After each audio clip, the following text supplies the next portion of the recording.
Bismillahirrahmanirrahim. Assalamualaikum warahmatullahi wabarakatuh. Saya Jidan Mukorobin. Saya di sini akan menjelaskan tentang evaluasi pembelajaran bahasa dan sastra Indonesia. Di dalam evaluasi pembelajaran bahasa dan sastra Indonesia terdapat hakikat pengukuran, penilaian, dan evaluasi.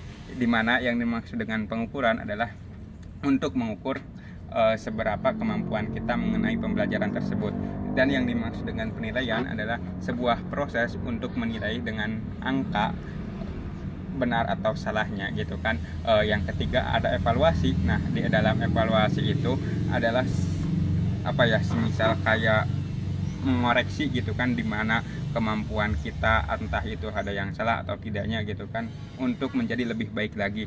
Jadi pengukuran dan penilaian evaluasi itu tidak bisa dipisahkan. Jadi ketiga ini saling berkesinambungan. Yang selanjutnya di dalam evaluasi pembelajaran itu terdapat ruang lingkup penilaian dan tujuan penilaiannya, yang dimana di dalam ruang lingkup itu ada sikap. Segala sikap adalah mencakupi penanaman penilaian, karena di dalam evaluasi juga kita harus menilai dengan sikapnya gitu.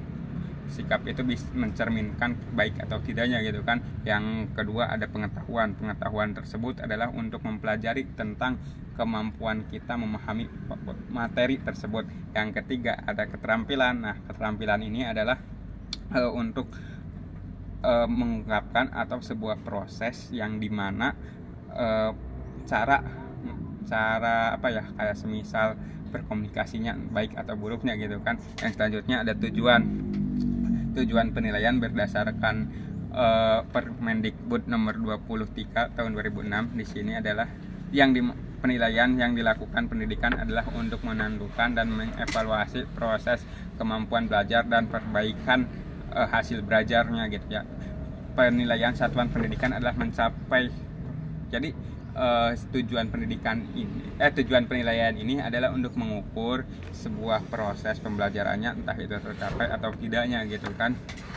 Nah, yang selanjutnya juga ada prinsip-prinsip penilaian, di mana di dalam prinsip penilaian itu terdapat 9 bagian gitu kan. Yang pertama adalah prinsip sahih adalah penilaian yang harus berdasarkan data mencerminkan kemampuannya yang diukur. Jadi yang dimaksud dengan sahih itu adalah penilaian yang berbenturan dengan data gitu kan. Yang kedua ada objektif, di mana adalah penilaian tersebut berdasarkan proses, prosedur, dan kriteria yang jelas gitu.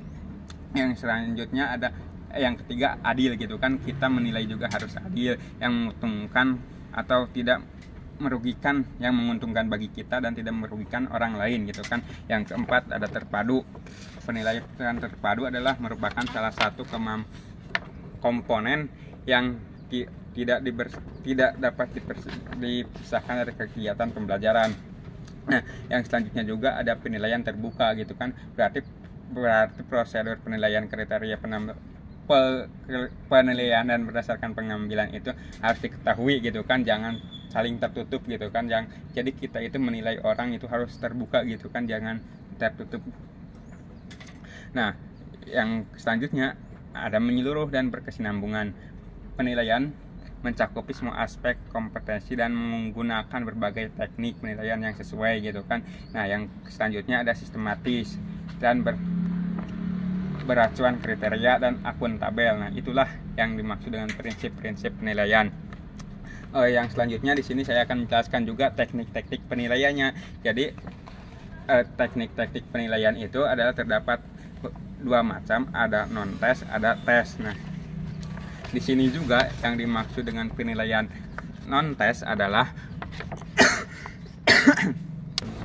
jadi di teknik-teknik penilaian itu terbagi 2, ada non tes dan tes, di mana yang terdapat di dalam penilaian teknik tes yaitu adalah seperti tes tulis, tes lisan, dan tes perbuatan. Yang mencakupi tes tulis yaitu mungkin kita membuat soal, dan tes lisan yaitu kita seperti wawancara dan perbuatan gitu kan. Yang dimaksud dengan tes non tes gitunya itu adalah hasil observasi atau pengamatan secara langsung. Yang selanjutnya di sini ada mekanisme penilaian, di mana di dalam mekanisme penilaian ada beberapa macam. Yang pertama adalah perencanaan penilaian. Perencanaan penilaian adalah oleh pendidik. Pendidik harus membuat rencana pembelajaran secara terpadu dan silabus gitu kan. Jadi kita selaku guru ataupun penilai, kita harus membuat perencanaan dulu untuk menilai seorang murid ataupun orang lain gitulah intinya mah. Yang keduanya ada penentuan KKM, yang dimana penentuan KKM itu adalah merupakan nilai standarnya yang harus dicapai oleh siswa gitu kan.